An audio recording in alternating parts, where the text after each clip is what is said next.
All the participants owed a great debt to the U.S. There was no countervailing Soviet power, and there was a failure of follow-through. Details get complicated, but it didn't lead anywhere. It was a very promising idea. They had groups to talk about all the different issues, water, security, etc. And then Oslo also was an unusual occasion. They recognized each other. The U.S. population, by and large, thought that the handshake between Arafat and Rabin meant that there was going to be peace. But there were structural problems. Things were put off without saying where the process would end up. There were phases that allowed spoilers to interrupt the process and basically to thwart it. And then Camp David, which happened much too late. It was the last year of Bill Clinton's second term. There was no preparation in that Arab governments were not brought over by Clinton to support Arafat's going there and making any kind of conciliatory concessions. And then Clinton made an enormous mistake that in a way helped lead to the second Intifada, and that is that after it was over, and he had promised he wouldn't blame either party, he blamed Arafat, thinking that it would help the Israeli prime minister of the time, Ehud Barak, in a re-election bid, and it did the opposite.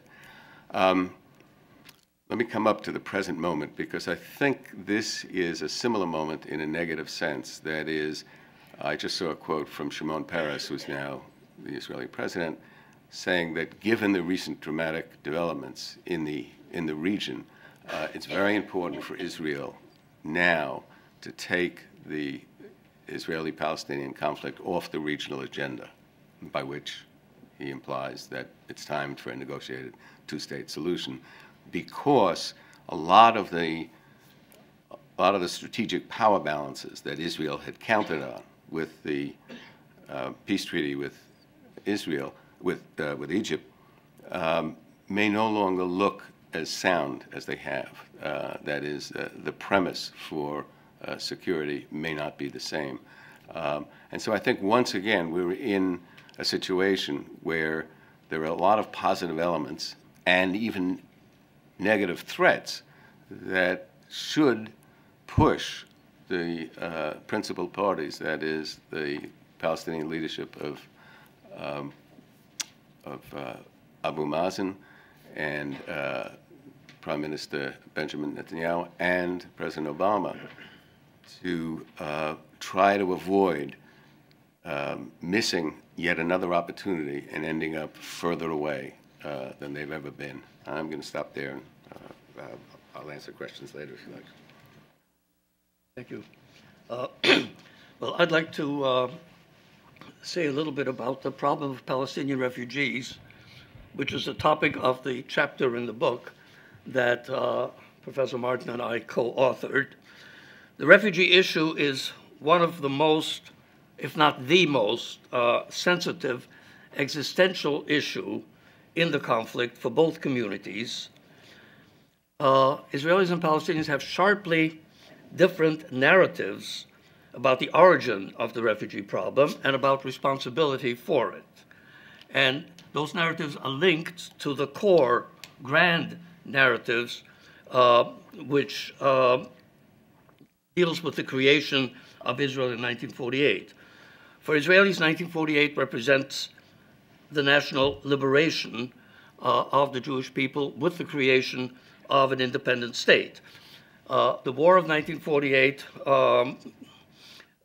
took place when the Arab states, neighboring Arab states, with Palestinian support, attacked Israel, and Palestinians, residents, Arab residents of Palestine, as in any war, fled, which created the refugee problem. This is more or less the Israeli narrative. For Palestinians, 1948 is the Nakba, which is a word that means a catastrophe, because it led to the loss of the Palestinian community, to the expulsion or flight of hundreds of thousands of refugees in the face of, out of fear of massacres.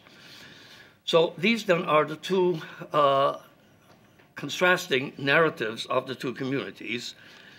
The refugee problem raises major practical and symbolic issues for both of them. For Palestinians, the practical issue is that normalization of the status of the refugees to the satisfaction of the different Palestinian communities, both in Palestine and in the neighboring countries and in the refugee camps and in the Palestinian diaspora, have to somehow be able to sign on to this solution.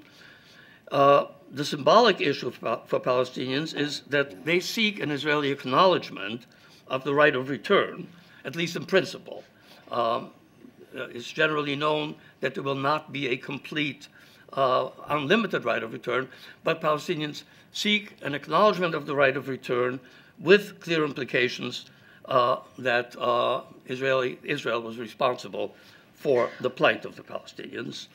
Now, on the Israeli side, the practical issue is that a large-scale return of Palestinians to Israel proper represents an existential threat which would undermine Israel's character as a Jewish majority state, as well as undermine the stability of the state.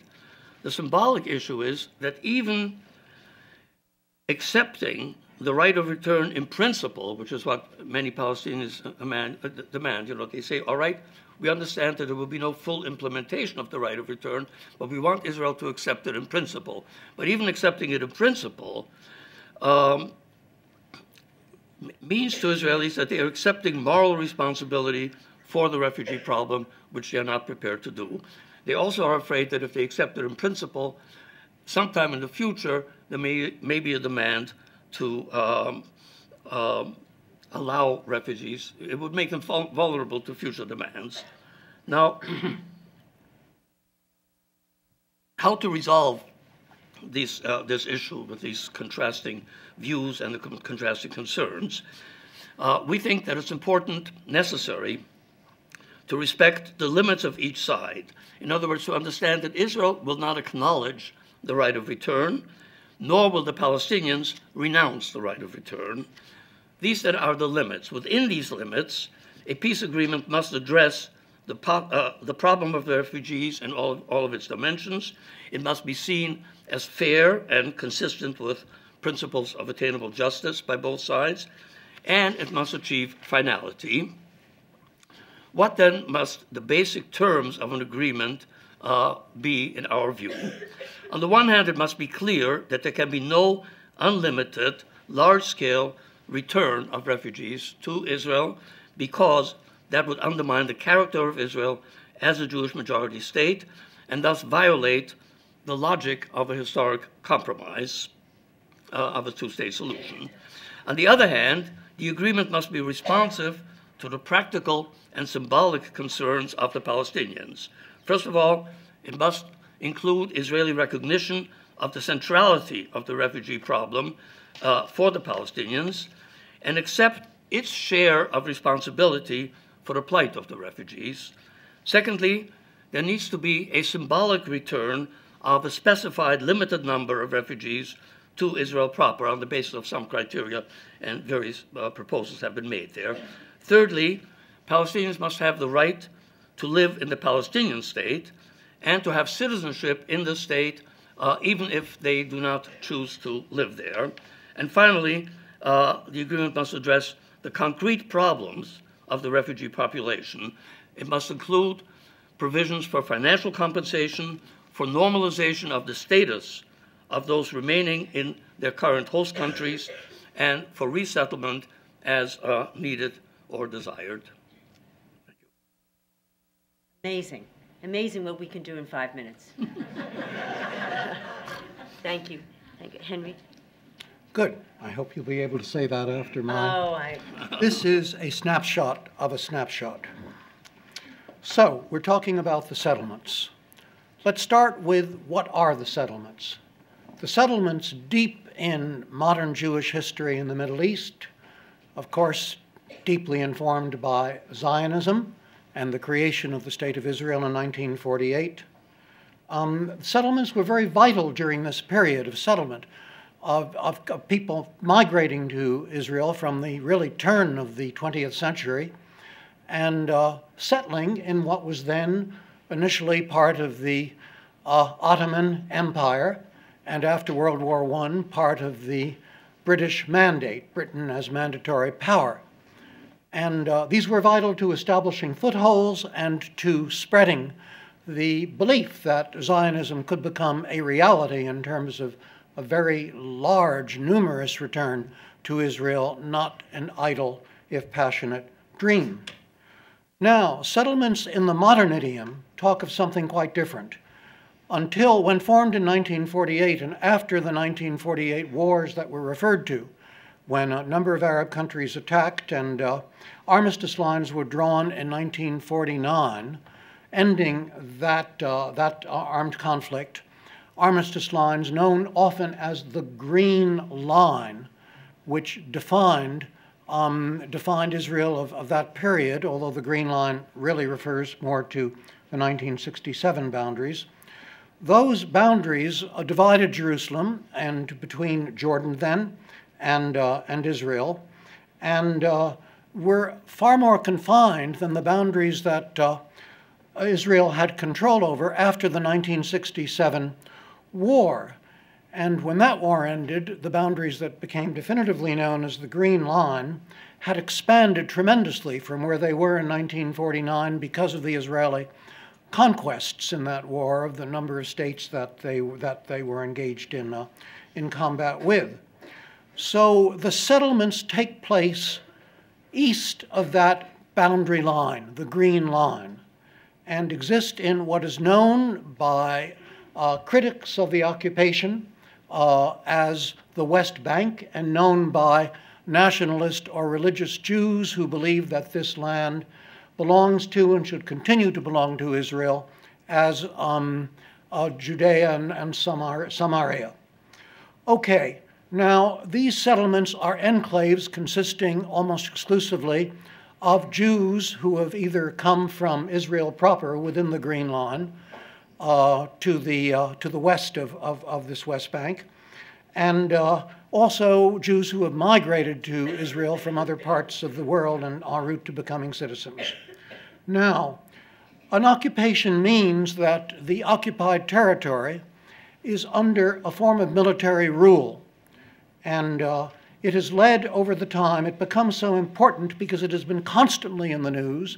I'd say it has been largely responsible for the shift of opinion over the years in many countries to show more sympathy to the plight of the Palestinians under occupation, and it has in some way, by I think deeply mistaken Israeli policy, converted Israel from the image of David to that of Goliath. That is the way much of the world sees the situation in the occupied territories.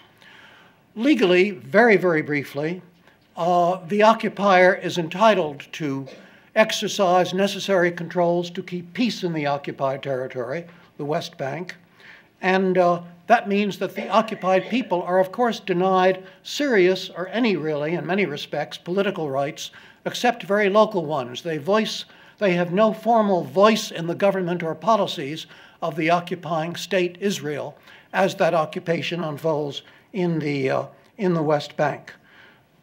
Several important instruments, the Hague Conventions of 1907 and the Genevas of 1949, have led most people to believe, including numbers of Israeli scholars, that the settlements are illegal. They violate certain prohibitions that I don't have time here to talk about. One of the prohibitions, however, has to deal with the fact that a government is prohibited from transferring an occupier, its own population, into the occupied country.